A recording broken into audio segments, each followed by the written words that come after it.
بسم اللہ الرحمن الرحیم۔ تو یہ اگلا حصہ اس کا جو ہے صفحہ نمبر 96 پہ اوپر سے، ایک روز جو کشمیری دروازے کی طرف گیا تو دیکھتا ہوں کہ دہلی کالج میں بڑا ہجوم ہے۔ ہجوم یعنی بھیڑ، ہجوم یعنی بھیڑ۔ جہاں پہ کوئی لفظ آپ کو سمجھ میں نہ آئے تو بتا دیجیے گا۔ کالج وہاں تھا جہاں اب گورنمنٹ اسکول ہے۔ میں بھی بھیڑ میں گھس گیا۔ معلوم ہوا کہ لڑکوں کا امتحان لینے مفتی صدر الدین صاحب آئے ہیں۔ ہم نے کہا چلو ہم بھی چلیں۔ برآمدے میں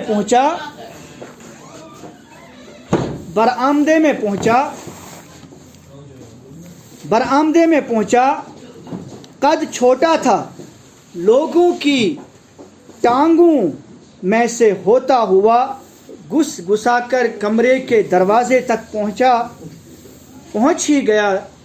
دیکھا کہ کمرے کے بیچ میں میز بچھی ہے۔ یہاں تک سمجھ آ گیا؟ کوئی لفظ ہے جو مشکل ہو یا کوئی جملہ؟ آگے دیکھیں۔ اس کے سامنے کرسی پر مفتی صاحب بیٹھے ہیں۔ ایک لڑکا آتا ہے، اس سے سوال کرتے ہیں اور سامنے کاغذ پر کچھ لکھتے جاتے ہیں، یعنی مارکس وغیرہ کتنے آئے، کیا اس نے کتنا جواب دیا، کیا دیا۔ میز کے دوسرے پہلو کی کرسی پر، دوسرے پہلو کی کرسی پر ایک انگریز بیٹھا تھا۔ یہ مدرسے کے پرنسپل تھے، یعنی اسکول کے کیا تھے؟ اسکول کے پرنسپل تھے۔ ہم تماشا میں محو تھے، تماشا یعنی دیکھنے میں محو تھے، مشغول تھے۔ محو کا مطلب مشغول تھے کہ صاحب کسی کام کے لیے اٹھے، یعنی وہ کون؟ مفتی صدر الدین صاحب کسی کام کے لیے اٹھے۔ چپراسیوں نے راستہ صاف کرنا شروع کیا۔ جو لوگ دروازہ روک کے کھڑے تھے وہ کسی طرح پیچھے ہٹتے ہی نہیں تھے۔ چپراسی زبردستی دھکیل رہے تھے۔ غرض اس دکا پیل میں میرا کلیہ ہو گیا، یعنی میرا لہولان ہو گیا، میرا جو ہے دیوالیہ ہو گیا۔ ہم نہیں کہتے ہیں کہ بھیڑ میں میرا جو ہے وہ بن گیا، کچومر بن گیا، کلیہ ہو گیا، ٹھیک ہے۔ دروازے کے سامنے سنگ مرمر کا فرش تھا، اس پر سے میرا پاؤں رپٹا یعنی پھسلا اور میں دھم سے گرا۔ اتنی دیر میں پرنسپل صاحب بھی دروازے تک آ گئے تھے۔ انہوں نے جو مجھے گرتے دیکھا تو دوڑ کر میری طرف بڑھے، مجھے اٹھایا، پوچھتے رہے کہیں چوٹ تو نہیں آئی۔ ان کی شفقت آمیز باتیں اب تک میرے دل پر کالنقش فی الحجر ہے۔ کالنقش فی الحجر یہ عربی زبان کا ایک مقولہ ہے۔ کالنقش فی الحجر، پتھر کی لکیر، کالنقش نقش کیا ہوا، حجر پتھر کے اوپر، یعنی پتھر کی لکیر، یعنی ہم کشمیری میں بولتے ہیں سوچی میں کھنیت دماغ میں، میرے دماغ میں کیا ہے؟ کھنیت، یعنی جس طرح پتھر پر ہم کوئی چیز لکھتے ہیں نا وہ چیز پھر مٹتی نہیں ہے، اسی طرح کہا کالنقش فی الحجر، ایسی چیز جو پھر مٹتی، یعنی ابھی تک وہ میرے دماغ سے نہیں نکلتی۔ کالنقش فی الحجر یعنی پتھر کی لکیر ہے ابھی تک۔ باتوں ہی باتوں میں پوچھا میاں صاحبزادے کیا پڑھتے ہو؟ میں نے کہا کہ معلقات۔ اصل میں معلقات بہت مشکل کتاب ہے، بہت زیادہ۔ سمجھو آج کل کشمیری میں اگر کوئی جو ہے نا للدت کی واق پڑھتا ہو یا شیخ العالم کا کلام پڑھتا ہو، کتنا مشکل ہے۔ اردو میں دیوان غالب یا اسرار خودی اقبال کی، وہ اگر کوئی کہے میں پڑھتا ہوں تو تھوڑا تعجب ہو، کیونکہ وہ مشکل کتاب ہے۔ اسی طرح عربی کی معلقات بڑی مشکل کتاب ہے، بڑے بڑے لوگوں کو سمجھ نہیں آتی ہے، بڑے بڑے عربی دانوں کو۔ اس نے کہا میں معلقات، اتنا چھوٹا معلقات پڑھ رہا ہے، تو اس کو بڑا تعجب ہوا۔ تو کہا، تو معلقات کے بارے میں میں نے کہا تھا پرسوں، کہا تھا نا، وہ 7 بڑے شعراؤں کے قصیدے جو خانے کعبے میں لٹکائے گئے تھے، ٹھیک ہے، 12۔ تو معلقات، ان کو بڑا تعجب ہوا۔ پھر پوچھا، میں نے پھر وہی جا، پھر کہا کیا پڑھتے ہو؟ پھر کہا معلقات۔ میری عمر پوچھی، میں نے کہا مجھے کیا معلوم کہ میری عمر کیا ہے۔ وہ میرا ہاتھ پکڑ کر بجائے اپنے کام کو جانے کے سیدھا مجھ کو مفتی صاحب کے پاس لے گئے۔ وہ انگریز نے کیا کیا؟ سیدھے مجھے کہاں لے گئے؟ مفتی صاحب کے پاس لے گئے، اور کہنے لگے مفتی صاحب یہ لڑکا کہتا ہے کہ میں معلقات پڑھتا ہوں. کہہ رہا ہے میں معلقات پڑھتا ہوں. ان کا نا مطلب یہ شاید مذاق کر رہا ہے, یہ کہاں معلقات پڑھ رہا ہوگا, ایسے ہی بول رہا ہے. ذرا دیکھیے تو صحیح, سچ کہتا ہے, ذرا دیکھو تو صحیح کہ یہ سچ کہہ رہا ہے کہ جھوٹ بول رہا ہے یا یوں ہی باتیں بناتا ہے. مفتی صاحب نے کہا بولو کیا پڑھتا ہے؟ میں نے کہا معلقات. کہنے لگے کہاں پڑھتا ہے؟ میں نے کہا پنجابیوں کے کڑے کی مسجد میں. پھر کہا معلقات دوں پڑھے گا؟ میں معلقات کی کتاب ابھی دوں گا, پڑھے گا؟ میں نے کہا لائیے. انہوں نے میز پر سے کتاب اٹھائی اور میرے ہاتھ میں دے دی اور کہا یہاں سے پڑھ. اب معلقات کھول کے دی, کہا یہاں سے پڑھو. جس شعر پر انہوں نے انگلی رکھی وہ معلقات سے عمرو بن کلثوم کا شعر تھا. یہ بھی 7 معلقات کے شاعروں میں سے ایک تھا. اس میں امراء القیس سب سے بڑے شاعر ہیں, بہت بڑے عربی شاعر امراء القیس, ٹھیک ہے. اسی طرح جو ہے عمرو بن کلثوم, زہیر بن ابی سلمہ, تو اسی میں عمرو بن کلثوم کا شعر تھا. اسے میں نے پڑھا اور معنی بھی بتا دیا اس کے.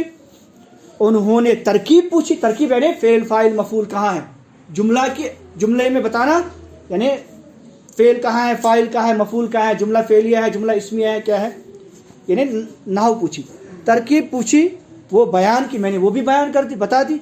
مفتی صاحب جب بہت چکر آ گئے, ارے اتنا چھوٹا سا بچہ معلقات پڑھتا ہے. پوچھنے لگے تم کو کون پڑھاتا ہے؟ میں نے کہا مسجد کے مولوی صاحب. کہا مدرسے میں پڑھے گا؟ میں نے جواب دیا ضرور پڑھوں گا. مفتی صاحب نے کاغذ اٹھا کر چند سطریں لکھی اور پرنسپل صاحب کو دے کر کہا اس کو پریزیڈنٹ صاحب کے پاس پیش کر دینا. پریزیڈنٹ صاحب کا مطلب اس اسکول کا جو پریزیڈنٹ تھا, یعنی اس اسکول کا چیئرمین ایک طرح سے, ٹھیک ہے. تو یہاں پر اس زمانے میں, انگریزوں کے زمانے میں پریزیڈنٹ ہوا کرتے تھے. جو بھی کسی بھی محکمے کا جو سربراہ ہوتا تھا وہ انگریز ہوتا تھا, اس کا نام ہوتا تھا پریزیڈنٹ. اس لیے ریزیڈنسی روڈ آپ نے ہر جگہ دیکھا ہوگا. 12 تو اس کو پریزیڈنٹ صاحب کے پاس پیش کر دینا. ہم وہاں سے نکل کر گھر آ گئے. مولوی صاحب سے کچھ نہ کہنا کوئی, یعنی جہاں تم آپ جاؤ گے نا مسجد میں, وہاں مولوی صاحب سے مت کرنا ورنہ وہ نہیں آنے دیں گے.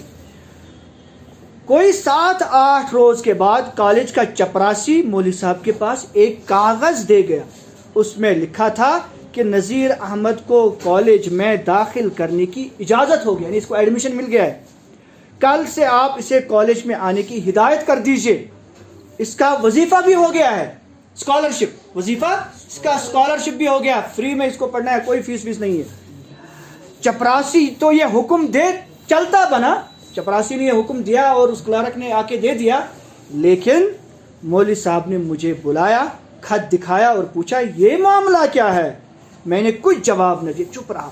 ڈرتا تھا استاد, جب ذرا سختی کی بولو گے کہ نہیں بولو گے ورنہ مار ڈالوں گا. تو تمام واقعہ میں نے بیان کیا اور وہ بہت خوش. میں تو ڈر رہا تھا یہ شاید ماریں گے, لیکن وہ بجائے ناراض ہونے کی کیا ہوئے, بہت خوش ہوئے. اور دوسرے روز لے جا کر میرا ہاتھ خود پکڑا اور پرنسپل صاحب کے ہاتھ میں دے دیا. اس زمانے میں سید احمد خان فارسی کی جماعت میں تھے. یہ سید احمد خان کون ہے؟ سر سید احمد خان. سر سید احمد خان کس جماعت میں تھے؟ فارسی میں تھے.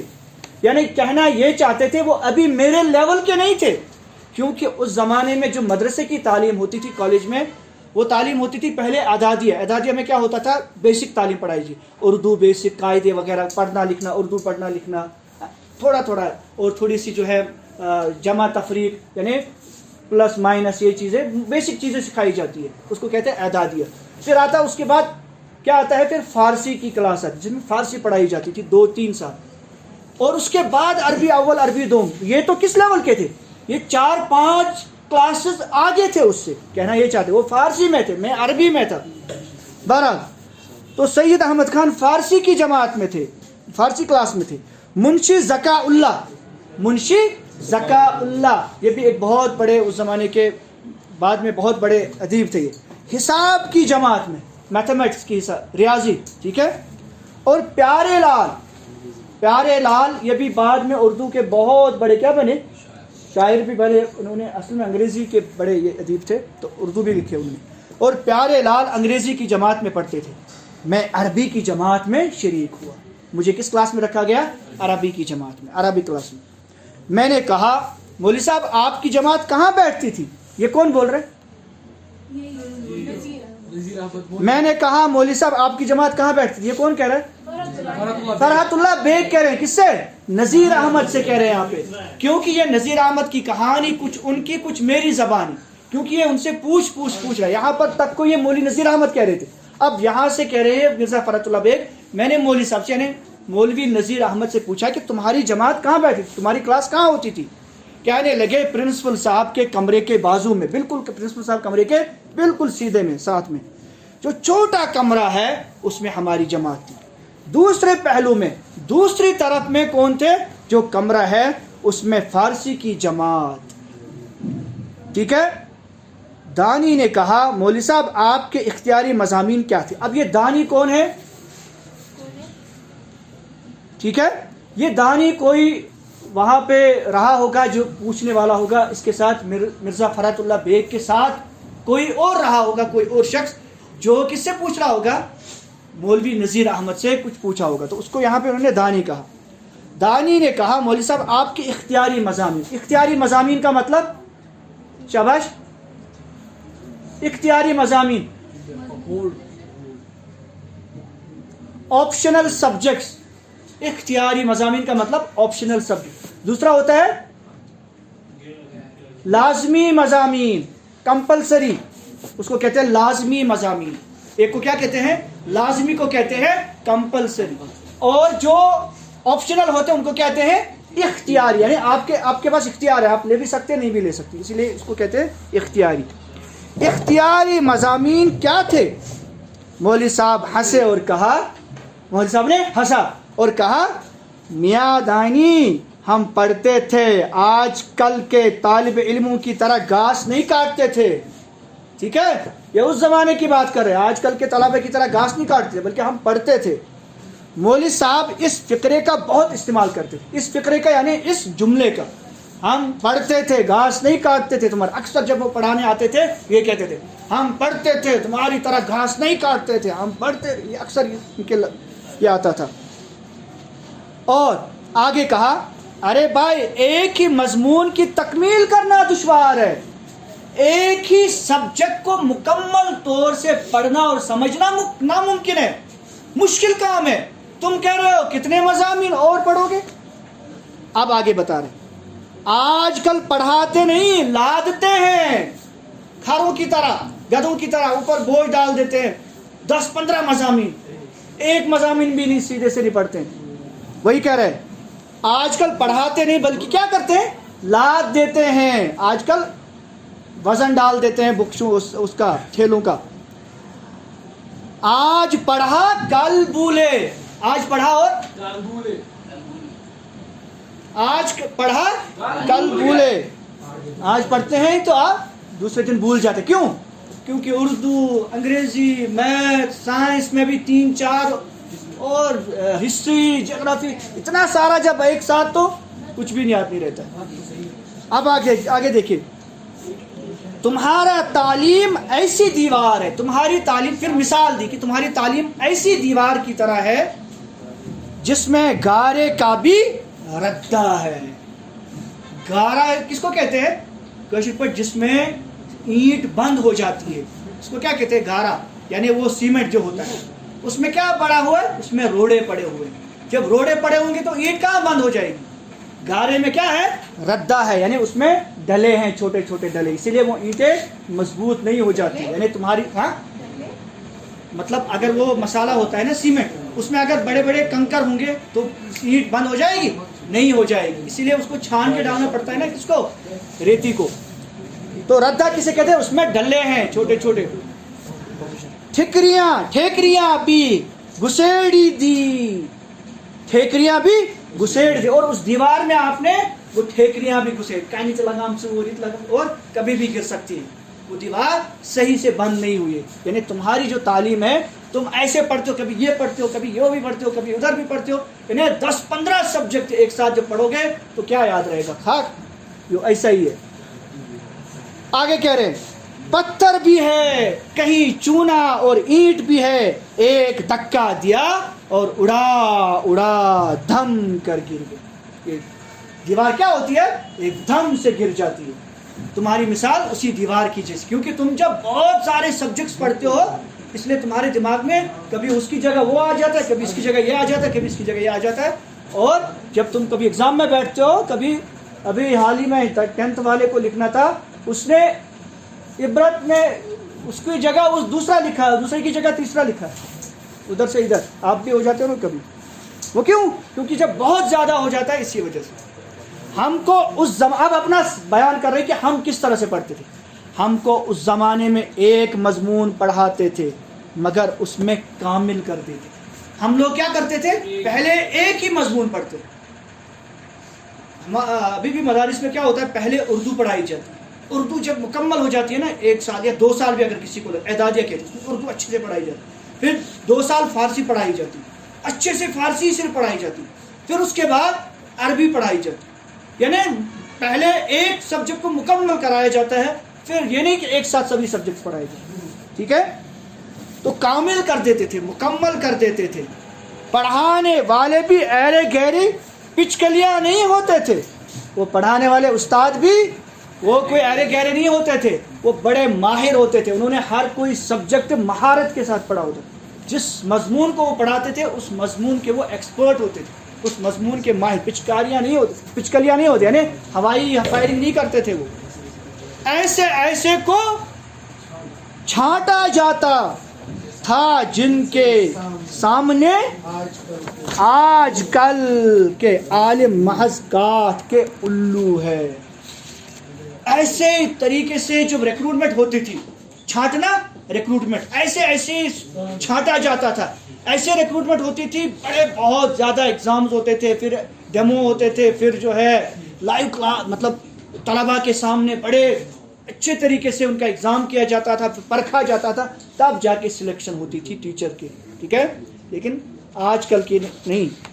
آج کل کے جو عالم ہیں، آج کل کے جو پڑھانے والے ہیں، آج کل کے جو اساتذہ ہیں، آج کل کے جو ماہرین ہیں، وہ کیا کہتے ہیں؟ محض کاٹ کے الو ہے.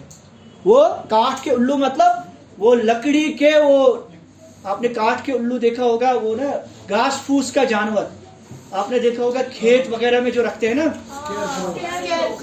اس کو کہتے ہیں کاٹ کے الو. کھیت وغیرہ میں یا دھان وغیرہ میں نہیں رکھتے ہیں وہ، تاکہ جانور نہ آئے. وہی کہتے ہیں. یہ اس طرح کے ہیں، یعنی اصل میں تو حقیقت میں ہے نہیں، وہ نقلی ہوتا ہے. جانور کیا سمجھتے ہیں؟ یہ اصلی ہے. اسی طرح بہت سارے لوگ ایسے عالموں کو بڑا عالم سمجھتے، لیکن اندر سے وہ ہوتے نہیں، کھوکھلے ہوتے. مولوی صاحب کو اپنے ترجمے پر بڑا ناز تھا. کیا تھا؟